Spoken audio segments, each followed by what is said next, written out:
Or ou action?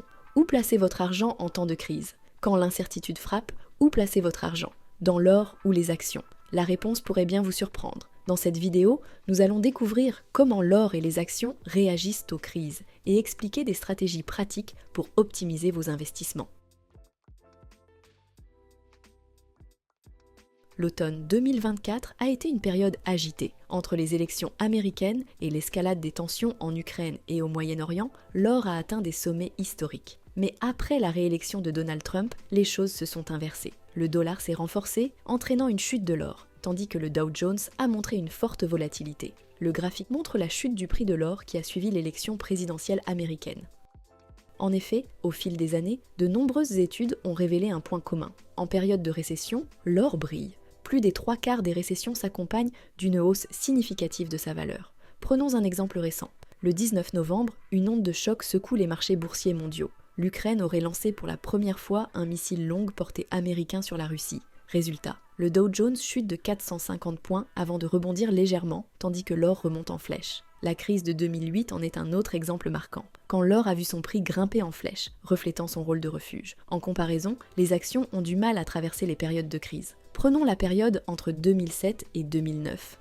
Le prix de l'or a grimpé de 620 $ l'once à environ 1100 $ l'once, enregistrant une hausse impressionnante de 77%. En comparaison, le S&P 500 a dégringolé de 1430 $ à environ 1100 $ l'once, soit une perte de 30%. Cet exemple, bien qu'extrême, n'est pas une exception. C'est une tendance que l'on observe régulièrement lors des récessions.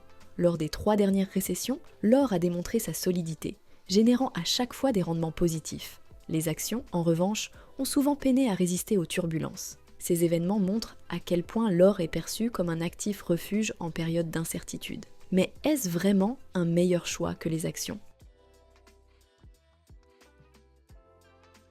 Pour aller au fond des choses, comparons les performances générales de ces deux actifs. Prenons un exemple. Si vous aviez investi 10 000 $ dans le Dow Jones au 1er janvier 2019, vous auriez aujourd'hui gagné 6 700 $ de plus que votre mise de départ. Pas mal, non? Eh bien, ces mêmes 10 000 $ placés dans l'or vous auraient, eux, rapporté plus de 9 000 $ de profit. Évidemment, ce n'est pas si simple. Maintenant, regardons votre performance si vous aviez choisi le S&P 500 à la place. Eh bien, vous auriez généré 2 000 $ de plus que l'or. Comme quoi, tout dépend de l'angle d'analyse. Et bien sûr, du timing de votre investissement. Alors, un partisan de l'or pourrait vous dire, si vous aviez investi dans l'or en 2001, votre rendement aurait grimpé de 521% et sur la même période. Le S&P 500 ne vous aurait rapporté que 285%. Qui a raison? Eh bien, voilà le secret. On peut faire dire ce qu'on veut aux chiffres. Plutôt que de tomber dans ce piège, posez-vous plutôt la question de la stratégie que vous voulez mettre en place. 1. Le temps sur le marché bat le timing du marché. Investir n'est pas une question de pari, mais de stratégie. Une stratégie dont le secret peut résider dans la durée et la régularité. S'il n'existe pas de formule magique pour garantir le succès, une chose est certaine, le temps passé sur le marché surpasse toujours le fait d'essayer de deviner le bon moment pour investir. C'est d'ailleurs une phrase bien connue des investisseurs anglophones. Time in the market beats timing the market. Plutôt que de chercher à prédire le marché, adoptez des méthodes éprouvées comme le Dollar Cost Averaging, entre parenthèses, le DCA. Cette méthode consiste à investir une somme fixe chaque mois, quelles que soient les fluctuations des prix, pour lisser les risques et ainsi s'assurer un rendement optimal sur le long terme. Le DCA, c'est donc investir de manière régulière, peu importe le cours actuel du marché, afin de lisser les variations de prix. 2. Rendement et risque. Comment choisir? Pour bien choisir entre un actif ou un autre, il faut comprendre un concept qui peut sembler obscur, le rendement ajusté au risque. En effet, un bon rendement ne suffit pas. Il faut prendre en compte le risque qui lui est associé. Entre deux investissements offrant 10% de rendement, celui avec un risque moindre est, assez logiquement, le meilleur choix. Comprendre les rendements ajustés au risque est donc essentiel. Deux investissements avec un rendement de 10% ne se valent pas. Si l'un risque une perte de 50% et l'autre de seulement 10%, le second sera toujours le choix gagnant. Il faut donc tenir compte du niveau de risque associé à chaque investissement avant de faire son choix. Cette approche vous aidera à prendre des décisions plus en phase avec votre stratégie et votre appréciation du risque, et surtout à éviter les actifs trop risqués, à rendement égal. 3. Quelle est l'allocation optimale en or? Au risque de vous décevoir, notre réponse à cette question sera toujours la même. Votre allocation en or doit d'abord dépendre de votre stratégie d'investissement et de votre approche du risque.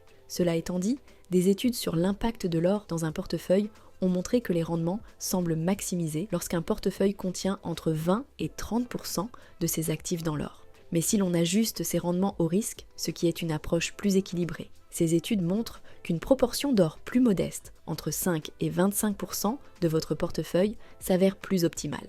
Selon ces études, voici donc 2 leçons essentielles pour gérer votre portefeuille avec efficacité. Numéro 1. Il n'est pas forcément utile de dépasser 30% de votre patrimoine dans l'or. Vous n'y gagnez ni en rendement ni en sécurité. Sauf, bien sûr, si cela correspond à une stratégie bien spécifique. Numéro 2. Une allocation plus réduite, située entre 5% et 25%, semble privilégiée pour profiter des avantages de l'or tout en limitant les risques. La prochaine fois que vous verrez un titre choc annonçant que l'or est le grand gagnant ou perdant face aux actions et vous poussant à délaisser un actif pour l'autre, pensez à cette vidéo. Car vous l'avez à présent compris, opposer 2 actifs ne fait pas beaucoup de sens. Pourquoi ? Parce que les investisseurs avisés diversifient toujours leurs investissements. Et dans un portefeuille bien diversifié, il est normal que certains actifs surpassent les autres certaines années. Alors, or ou action ? Ce n'est évidemment pas une question de rivalité, mais d'équilibre. Souvenez-vous, investir régulièrement et de manière diversifiée est toujours plus efficace que de chercher à prédire les marchés ou l'avenir. Vous avez aimé cette vidéo ? N'hésitez pas à liker, vous abonner et à la partager avec vos proches. Ensemble, construisons une communauté d'investisseurs éclairés.